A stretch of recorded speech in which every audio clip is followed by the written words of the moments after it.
예배 오신 분들을 예수님의 이름으로 다 환영합니다. 우리 앞뒤 좌우에 계신 분들과 좀 이렇게 눈을 맞추며 좀 인사하겠습니다. 모르시는 분은 있는지, 오늘 교회에 처음 오신 분은 있는지 좀 살펴보시고,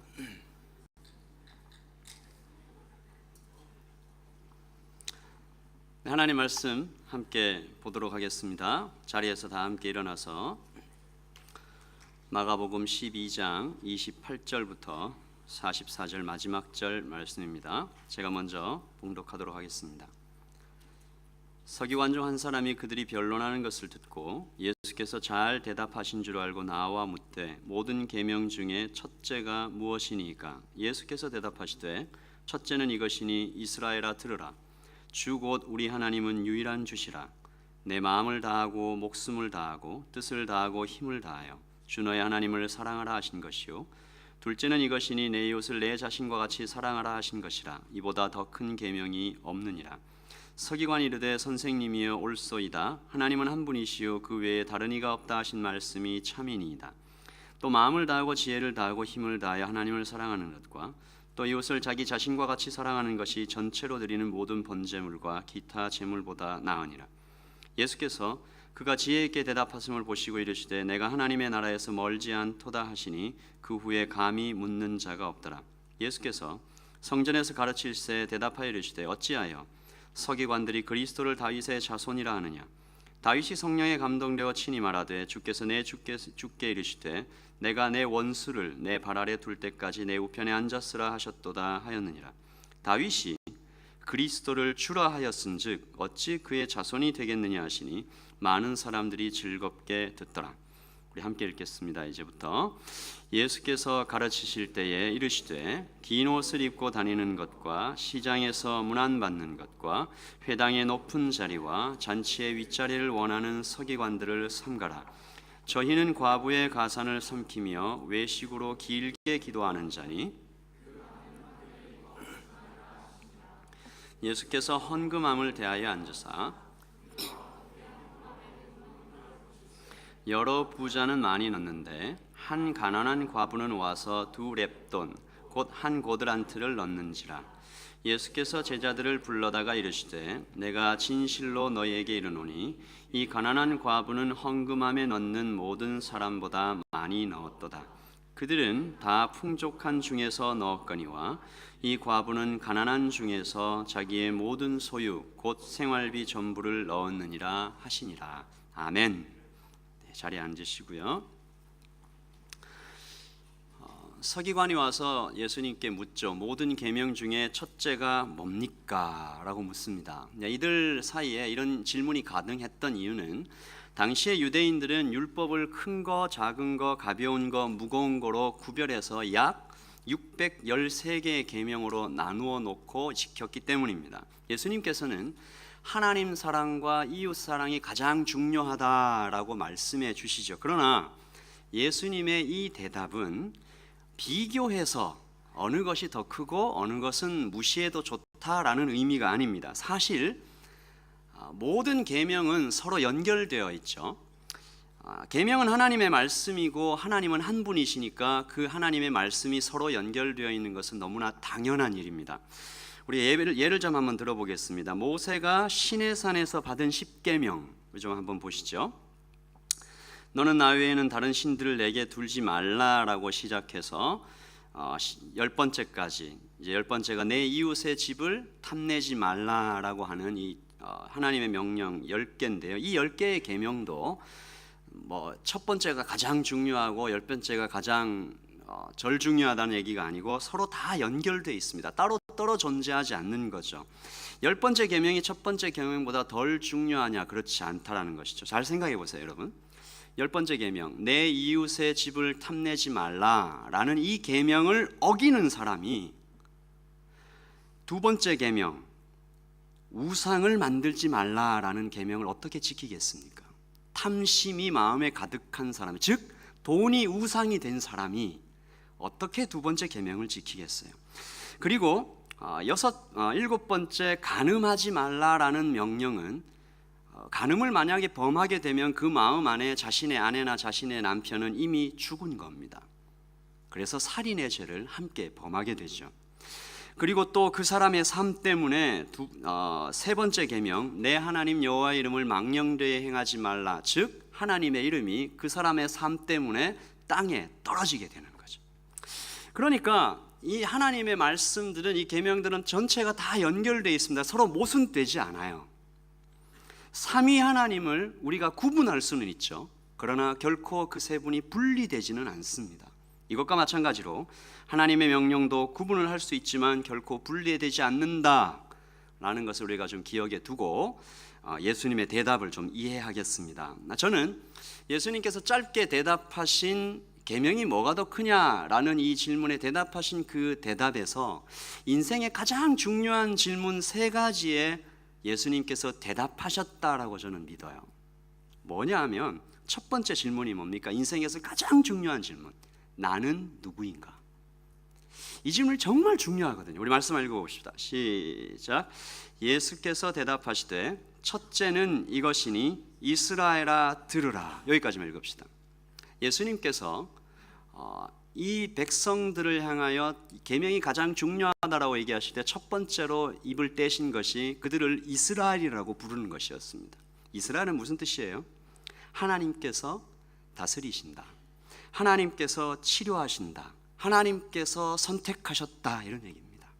그러므로 그 백성들을 이스라엘이라 부르는 것은 너는 하나님의 택하신 백성이고 하나님의 다스리는 나라고 하나님의 치료하시는 자녀고, 이런 얘기를 하는 거죠. 그러므로 이스라엘이라고 불린 사람들은 내가 누군가라는 질문에 대답할 수 있습니다. 나는 하나님이 다스리시는 하나님의 선택받은 자녀다. 그래서 사도 바울은 이것이 너무 중요한, 이 인생에서 이 질문이 너무나 중요한 것을 알았기 때문에 자신을 소개할 때 항상 사도 바울이 자기 자신을 뭐라고 소개해요? 하나님의 뜻대로 부름받은, 이 얘기를 계속하죠. 고린도전서 1장 1절에도 하나님의 뜻을 따라, 고린도 후서에서도 하나님의 뜻으로 말미암아, 에베소서에서도 하나님의 뜻으로 말미암아, 골로새서에서도 하나님의 뜻으로 말미암아, 디모데후서에서도입니다. 같이 읽어봅시다. 하나님의 뜻으로 말미암아 그리스도 예수 안에 있는 생명의 약속대로 그리스도 예수의 사도된 바울이 얼마나 인생이 힘들었어요. 얼마나 많은 방해 속에서 그 사역과 이 선교 사역을 이어갔어요. 근데 이것이 너무나도 분명했기 때문에 나는 누구인가라는 이 정체성이, 아이덴티티가 너무 분명하니까 걸어가는 겁니다. 그래서 이 질문에 대답한 사람들은, 여러분 청년들, 이 질문에 대답한 사람들은 넘어질 수 있어요. 인생에 넘어지는 일이 있죠. 그러나 아주 쓰러지지 않아요. 인생의 위기에서 다시 일어서요. 사람이 인생에서 힘들어지는 이유가 뭡니까? 이유를 모르기 때문이에요. 내가 왜 이렇게 힘들지? 내 인생에서 왜 이런 것이 생겼지? 이유를 모르면 그것만큼 괴로운 일이 없어요. 그러나 하나님의 뜻으로 내가 여기에 심기워졌다, 하나님의 뜻대로 내가 여기에 있다, 이 자리에 있다라고 할 때 우리는 다시 일어서는 것입니다. 왜 그렇습니까? 나는 누구인가라는 질문에 반드시 포함되는 질문이 뭐예요? 하나님은 누구신가라는 질문이 포함되어 있어요. 그것을 모르면 나는 누구인가라는 질문에 대답 못해요. 근데 그 하나님이 누구예요? 그 하나님의 다른 이름이 뭐예요? 사랑입니다. 그래서 나는 누구인가라고 대답했을 때 하나님이 선택하신이라는 그 말 속에는 사랑으로, 하나님의 사랑이 내게 부어져 있다, 이제 그 얘기를 할 수 있는 거죠. 그러므로 두 번째, 하나님은 누구신가라는 질문에 우리는 이렇게 대답할 수 있습니다. 예수님께서 대답해 주셨죠. 예수께서 대답하시되 첫째는 이것이니 이스라엘아 들으라. 우리 같이 읽읍시다. 시작. 주 곧 우리 하나님은 유일한 주시라. 주인이시다. 어떤 주인이세요? 권리만 주장하고 짓밟습니까? 백성을 위하여 죽어주는 왕, 피조물을 위하여 목숨을 내놓는 창조주, 그 하나님 우리 하나님이시죠. 그래서 그 하나님이 나의 주인이시다. 제가 예전에 힐송 컨퍼런스에 갔을 때 별말 아니었어요. 그냥 이렇게 예배가 시작되기 전에 뒤편 스크린에다가 그냥 딱 그냥 한 문장만 딱 써 있었는데 그것이 제 마음에 얼마나 큰 감동으로 오든지 Jesus Christ is our God. 그 문장 하나가 저는 참 깊은 곳을 찔렀어요. 아, 저분이 내 하나님이시구나. 나를 위하여 십자가에서 돌아가실 만큼 그렇게 나를 사랑하시는 분이 나의 주인이시구나. 그리고 그분이 유일한 분이시구나. 다른 것을 찾아 헤맬 필요가 없는 거죠. 그래서 여러분의 이 두 질문이 얼마나 중요한지 다시 얘기합니다. 나는 누구인가? 하나님은 누구신가?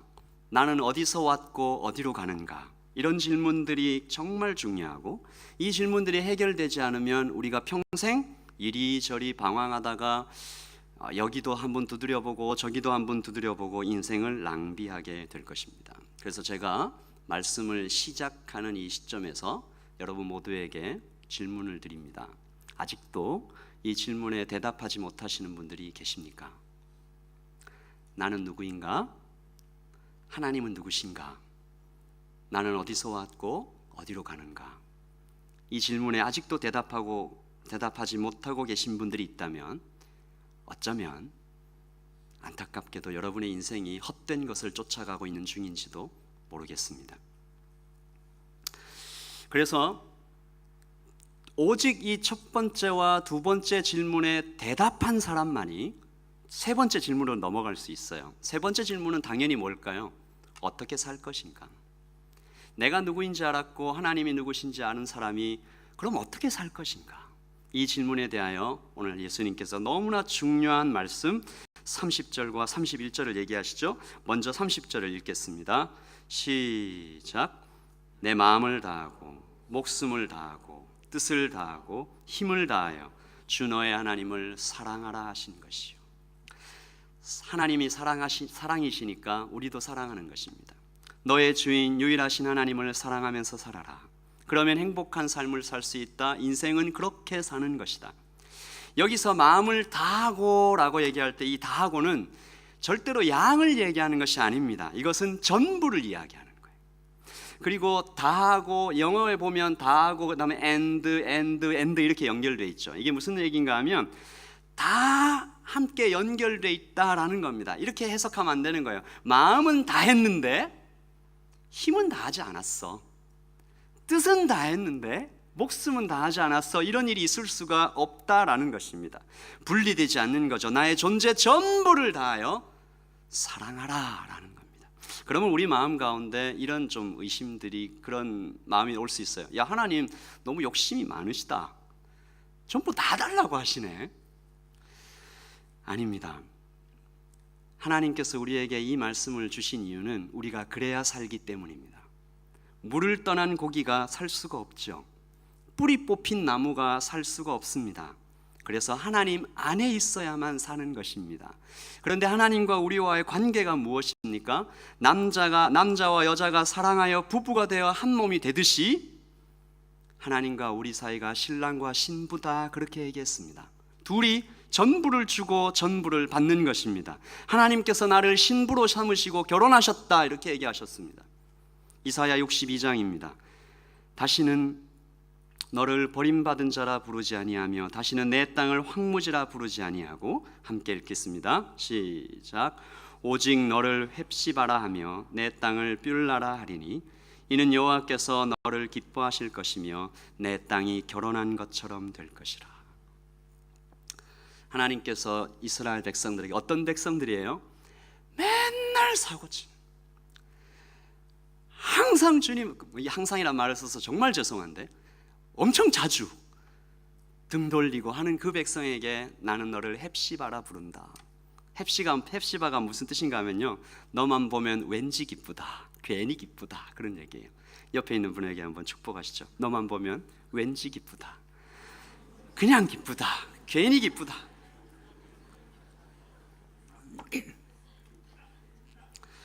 그래서 하나님께서 그 사람에게 헵시바 이렇게 부르신 거예요. 뷸라는 뭐냐면 무슨 말인가 하면 너는 나의 신부다, 그런 뜻이에요. 이거는 아무나 하면 안 돼요. 옆 사람에겐 뷸라는 하면 안 돼. 생각을 해보세요. 신랑과 신부 사이에 양으로 측정된 사랑이 무슨 의미가 있나요? 이것은 전부와 전부가 주고받는 거죠. 만약에 하나님께서 너희는 나를 이만큼 사랑해라 라고 어떤 돈의 양이나 시간의 양, 퀀터티를 정해놓으셨다, 그렇게 한번 생각을 해봐요. 능력의 양, 그런 것들을 정해놓았다고 생각을 해봐요. 그러면 많이 가진 사람은 넉넉하게 내겠죠. 적게 가진 사람은 온 힘을 다해 바쳐도 모자랄게 될 것입니다. 세상은요 불공평해요. 제가 목숨을 걸고 수영을 했어요. 박태환 선수를 이길 수 있을까? 못 이겨요. 누가 이렇게 착하게 막 고개를 끄덕여 준 사람이 있는데 안 돼요. 그런 면에서 하나님께서 전부를 이야기하신 것은 어쩌면 축복이에요. 왜냐하면 두 가지 이유에서 그래요. 하나님께서는요 나에게 내가 얼마나 가졌는지, 즉 하나님께서 나에게 얼마를 허락하셨는지 정확하게 아세요. 그리고 그것을 드릴 때 전부라고, 완전하다고 받아주세요. 그래서 하나님께서 공평하시고 사랑이 많으신, 그리고 하나님의 나라는 그런 것이에요. 어떻게 살 것인가의 첫 번째 대답이 하나님을 사랑하라는 것이죠. 그리고 어떻게 살 것인가의 두 번째 대답이 있어요. 두 번째 대답 같이 읽어보십시다. 12장 31절입니다. 시작. 둘째는 이것이니 내 이웃을 내 자신과 같이 사랑하라 하신 것이라.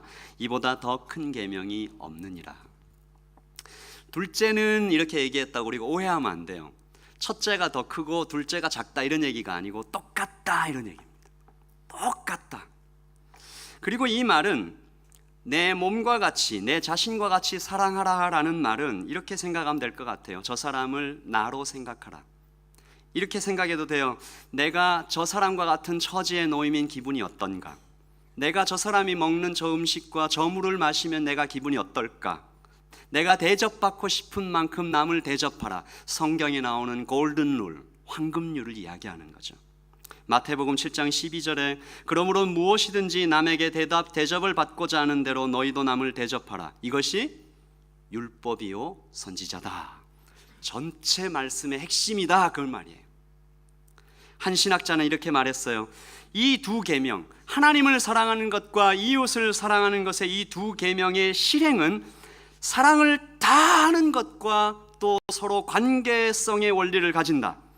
마음과 목숨과 뜻과 힘을 다하여 하나님을 사랑하는 것은 이웃 사랑의 동기, 모티베이션이 되며, 이웃을 내 몸과 같이 사랑하는 그 행동은 하나님 사랑의 표현이 된다. 이해하시겠어요? 하나님을 사랑하는 사람만이 진정으로 이웃을 사랑할 수 있다. 그리고 이웃을 사랑하고 있는 그 사랑하는 행동 자체가 하나님을 사랑하는 표현이 된다. 두 날개라는 얘기죠. 이 날개 어느 한쪽이라도 무너져도 새는 날 수가 없습니다. 그래서 한쪽 없이 다른 한쪽이 서 있는 것 같은 모습, 한쪽은 무너져 있는데 한쪽만 서 있는 것 같은 모습은 거짓이다. 이 말씀은 우리에게 무엇을 가르쳐 줘요? 이웃을 내 몸과 같이 사랑하지 않으면서도 그리 부끄러워하지 않는 우리의 모든 핑계를 한순간에 무너뜨려 줘요. 마음과 몸을 다하지 않으면서도 하나님을 사랑한다라고 말하는 우리의 거짓도 폭로해줘요. 워싱턴 한인교회 김영봉 목사님이라는 분이 가장 위험한 기도, 주기도문이라는 책을 출판한 적이 있습니다. 그 책의 첫머리에 한 글을 소개했어요. 우루과이의 한 성당 벽에 이런 글이 기록되어 있다고 합니다. 하늘에 계신이라고 하지 마라. 세상 일에만 빠져 있으면서. 여러분이 앞에 읽어요. 아니, 제가 앞에 읽을게요. 제가 여러분이 뒤에 읽으세요. 우리라고 하지 말라. 아버지라고 하지 말라. 이름이 거룩히 여김을 받으시오며 하지 말라. 아버지의 나라가 임하옵시며 라고 하지 말라. 아버지의 뜻이 이루어지소서 하지 말라. 오늘 우리에게 일용할 양식을 주옵시고라고 하지 말라. 우리가 우리에게 죄 지은 자를 사하여 준 것 같이라고 하지 말라. 우리를 시험에 들게 하지 마옵시고 하지 말라. 악에서 구하옵소서라고 하지 말라. 마지막 같이 읽읍시다. 시작. 아멘이라고 하지 말라. 주님의 기도를 진정 나의 기도로 바치지 않으면서. 무슨 얘기를 하고 있는 거죠?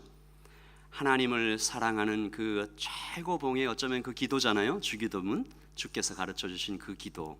그 기도를 할 때 뭐가 따라와야 된다고요? 행동이 함께 따라와야 된다. 이 증명이 돼야 된다.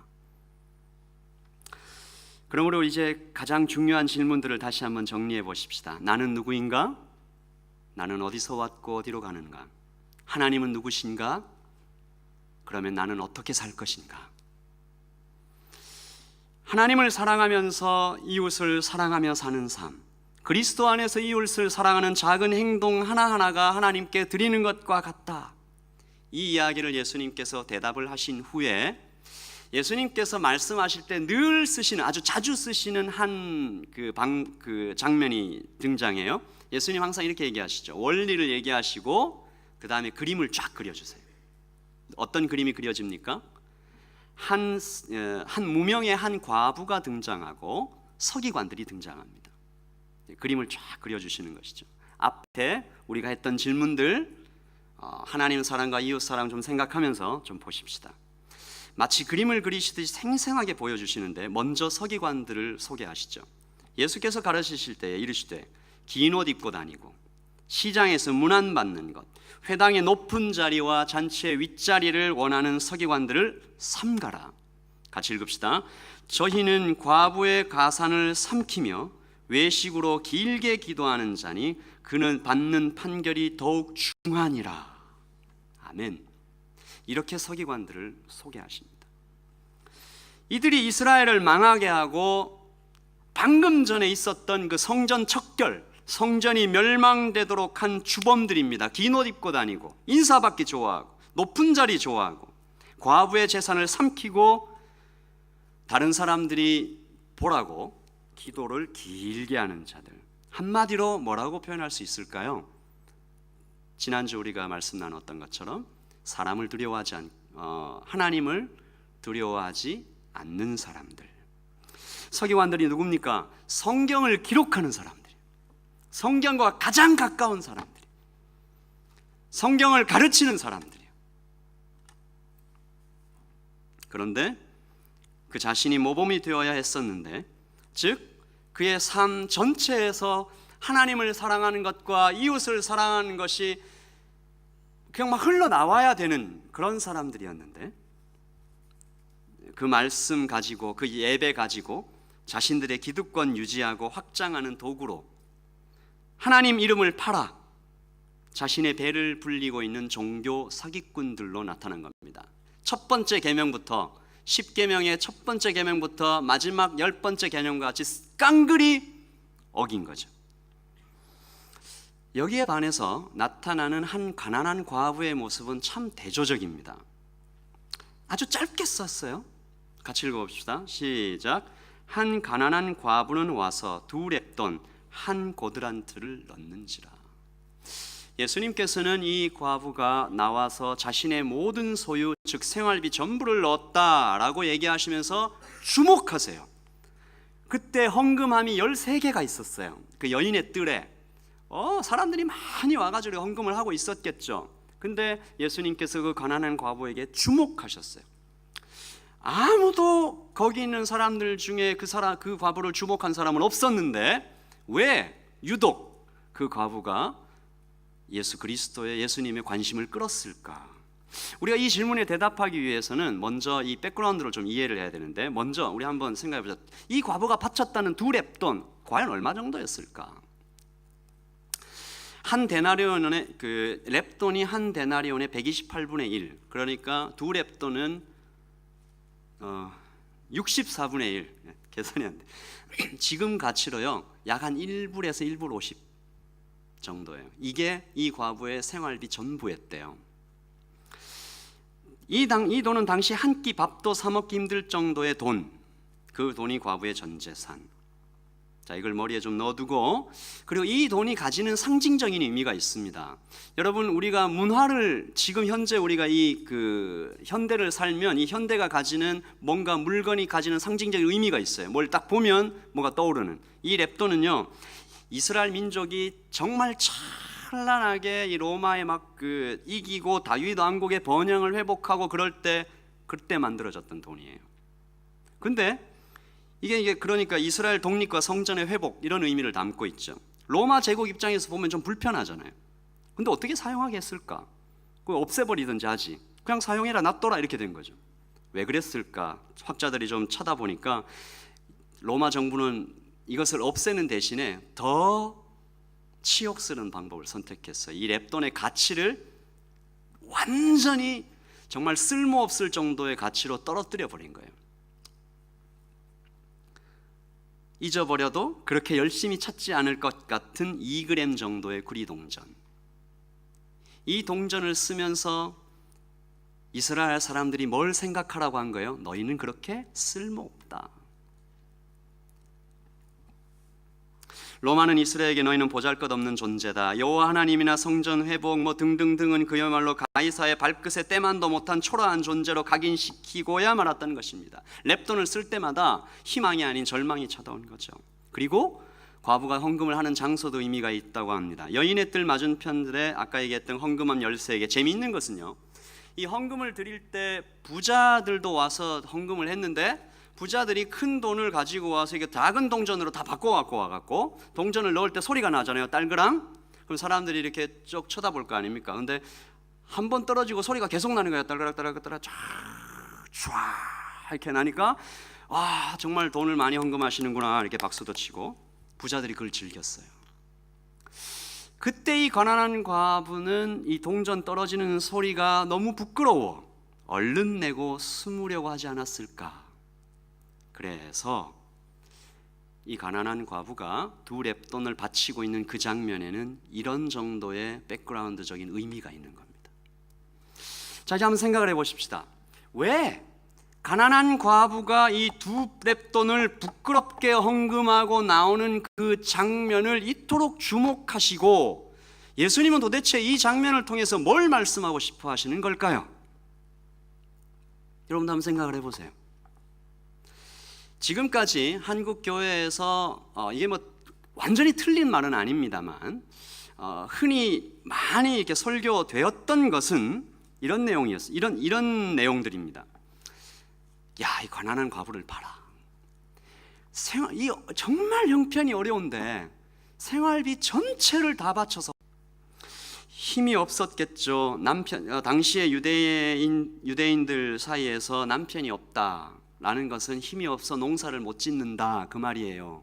그러면 토지에서 농작물이 생산이 안 되면 어떻게 돼요? 굶잖아요. 그러니까 어쩔 수 없이 토지를 팔아야만 했을 것입니다. 땅을 팔아야 됐어요. 땅이 없으니까 수입이 없지. 그러니까 매일매일 나오는 어떤 그냥 간단한 일을 하든지 국어를 할 수밖에 없는 지경으로 이 과부가 내몰린 것입니다. 누가 이렇게 만들었어요? 바로 서기관들입니다. 지금 이 여인이 내고 있는 2렙돈이 바로 서기관들이 삼키고 있는 과부의 가산, 영어로는 하우스라고 번역되어 있는데 아마 땅과 집이었을 것입니다. 남편을 잃고 도저히 혼자서는 농사를 지을 수 없었던 여인이 먹고 살기 위해 토지를 팔았는데 필연적으로 빚을 졌겠죠. 그러나 유대인들에게는 안식년과 희년이라는 제도가 있어요. 이런 사람들을 위해서 하나님께서 만드신 제도예요. 6년마다 모든 빚을 다 없애줘라. 우리 민족 사이에서는 이자 받지 마라. 그리고 50년이 되면 땅을 무슨 이유로든지 팔았어도 50년이 되면 이 땅은 원래 주인에게 돌려줘라. 그런데요, 서기관들이 이 조항에다가 이것저것 익셉션, 이 예외 조항을 만들어 놓은 거예요. 그래서 땅을 빼앗았어요. 영원히. 그래서 결국 그 과부의 이 과부로 대표되는 그 가난한 사람들의 재산은 이들에 의해서 전부 빼앗긴 것입니다. 그리고 또 빼앗은 것으로도 모자라 서기관들은 그런 여인들이 성전에 나와서 무료로 봉사하도록 그렇게 제도를 만들었습니다. 그러므로 우리는 이 말씀을 이렇게 읽을 수 있습니다. 첫 번째, 서기관들은 과부들의 재산을 삼키고, 두 번째, 재산을 뺏긴 과부들은 가난한 가운데서 생활비 전부를 털어 헌금을 할 수밖에 없는 시스템을 만들고, 세 번째, 같이 읽읍시다. 그러한 과부들은 돌보지 않고 성전은 과부가 한 헌금으로 호화롭게 꾸며지고. 이것이 13장 1절에 나오는 말입니다. 선생님 보십시오, 건물이 얼마나 아름답습니까? 이런 얘기를 하죠. 그리고 13장 2절입니다. 이제 이런 성전은 다 무너질 것이다. 1절 2절입니다. 시작. 예수께서 이르시되 내가 이 큰 건물들을 보느냐, 돌 하나도 돌 위에 남지 않고 다 무너뜨려지리라 하시니라.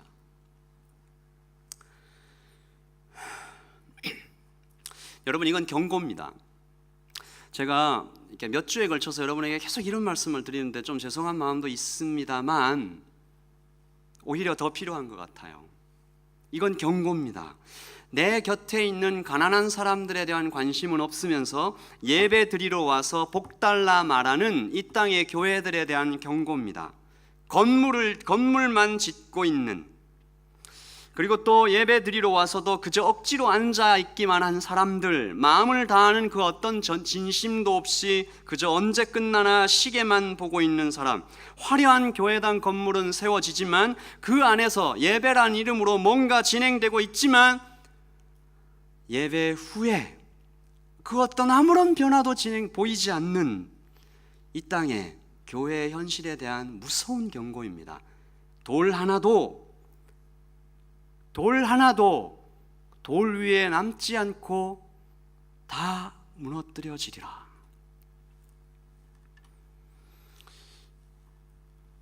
여러분 마음 가운데 저는 뭐 남 재산 빼앗은 적도 없고요, 나는 서기관 같은 사람이 아닙니다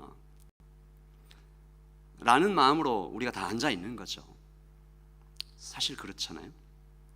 우리가 만약에 정말 내가 정말 서기관 같은 사람이구나 라는 마음을 먹었으면 우리가 어떻게 견딜 수 있겠어요?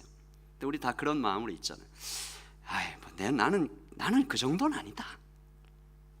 근데 과연 그럴까? 누가복음에 보면 참 두려운 말씀이 나옵니다. 같이 읽어보죠. 시작. 너희는 나를 불러 주여 주여 하면서도 어찌하여 나의 말하는 것을 행치 아니하느냐.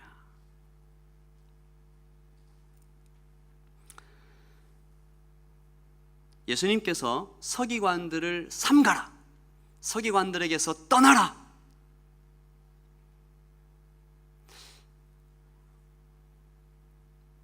예수님 자신도 그 서기관들에게서 떠나겠다라는 말씀입니다. 여러분, 잘못된 가르침에서 떠나십시오. 잘못된 교회에게서 떠나십시오.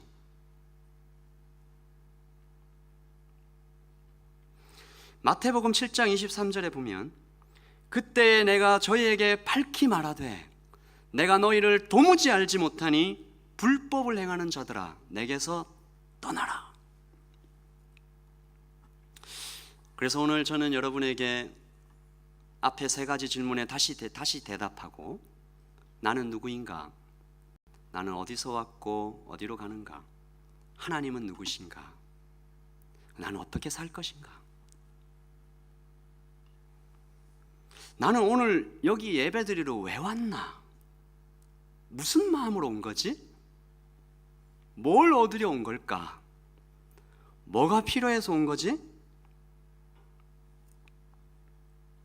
그 질문에 우리가 이것저것 필요밖에 될 수가 없다면 저는 마음의 위안을 얻으러 왔습니다. 나쁜 이유가 아니죠. 친구 만나러 왔습니다. 하도 오래 안 나와서 벼락 맞을까 봐 왔습니다. 다 나쁜 이유는 아니죠.